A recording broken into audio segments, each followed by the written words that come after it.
Alors Evelyne, qui vas-tu donner cette année pour conserver ta richesse? Comme tu le sais déjà, l'année passée, j'ai donné ma sœur et son mari. Cette année, je te donne leur fille, ma nièce. Elle habite avec moi maintenant, depuis que tu as tué ses parents. Très bien, très bien. Dans 3 jours, elle mourra. Maman, papa, vous me manquez tellement. Cela fait déjà 1 an que vous m'avez quitté si brusquement. Je n'ai même pas eu le temps de vous dire au revoir. Si seulement vous n'étiez pas sortis ce jour-là. Peut-être que vous n'auriez pas eu cet accident et que vous seriez encore avec moi. Ma tante me traite bien et mes cousines aussi, même si Émilie est parfois méchante.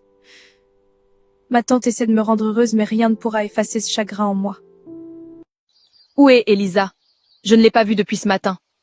Aujourd'hui, cela fait 1 an que ses parents sont morts. Elle est allée sur leur tombe. Je regrette tellement que maman ait donné ses parents l'année dernière. Cette pauvre fille ne méritait pas ça. Elle était si attachée à eux et maintenant elle est toujours triste. Tu aurais préféré que maman te donne à la place de ses parents? Parce que moi, je veux pas devenir pauvre.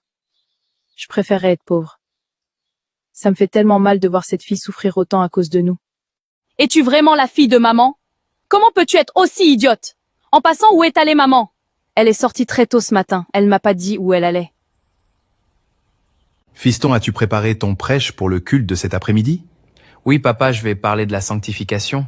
C'est un très bon sujet, mon fils. Très bien. Mangeons maintenant. J'ai oublié de vous dire, j'ai fait un rêve hier soir. Je voyais que je gardais mes brebis. Soudain, une autre brebis venue de nulle part, et qui ne faisait pas partie de mon troupeau, est arrivée en courant terrifiée. Un loup la poursuivait pour la dévorer. J'ai couru prendre un bâton pour éloigner le loup. Puis j'ai pris cette brebis pour l'enfermer en sécurité parmi les miennes. Mais le loup essayait toujours de s'en emparer. Je n'ai pas compris ce rêve. Qu'en pensez-vous? Moi non plus, je ne comprends pas ce rêve.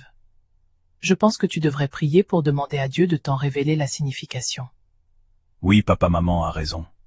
Mes filles chéries, maman est de retour. Maman, où étais-tu passée? Tu es sortie et tu nous as même pas dit où tu allais. Où est Elisa? Elle est allée sur la tombe de ses parents. Je dois vous parler, j'ai des choses à vous dire. Aujourd'hui, j'étais allée chez la sorcière pour renouveler le contrat parce que cela fait déjà 1 an. Et cette année, j'ai décidé de donner Elisa. Quoi, maman, tu ne peux pas faire ça? Elle ne mérite pas ça.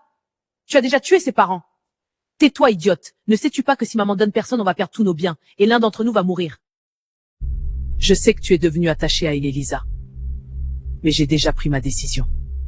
Et tu devrais être contente pour elle parce que je vais lui permettre de rejoindre ses parents. Maman, tu as un cœur de pierre. Tu sacrifies la vie d'innocents juste pour de l'argent. Vous savez quoi? Je m'en vais d'ici. Vous me dégoûtez toutes les deux. Quand je suis arrivée, tu m'as dit qu'Emma était sortie. Pourquoi n'est-elle pas encore rentrée? Ne me pose pas de questions. Laisse-moi tranquille. Non, je ne peux pas laisser Elisa mourir comme ça. Il faut que je fasse quelque chose.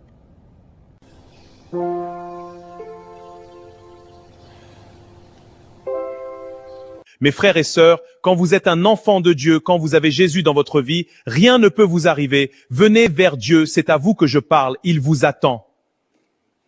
Dès que vous acceptez Jésus, l'ennemi n'a plus aucun pouvoir sur vous. Nous avons un culte chaque jour à cette heure-ci, venez adorer le Seigneur.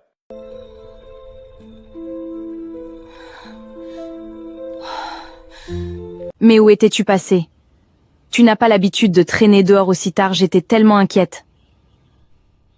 Merci de t'inquiéter pour moi, j'avais juste envie de me promener un peu dans le quartier, je m'ennuyais à mourir dans la maison. Je vais sortir faire du shopping avec Émilie et Emma, tu viens avec nous? Non, je n'ai pas envie de sortir, vous pouvez y aller sans moi. Et Elisa, ma chérie, tu veux venir avec nous? Non, Tati, si Emma n'a pas envie de sortir, je préfère rester avec elle. Je ne peux pas la laisser seule. Maintenant, l'heure est venue pour moi de prendre ce qui m'appartient. Tu as l'air triste depuis hier. Qu'est-ce qui ne va pas? Rien, je vais bien.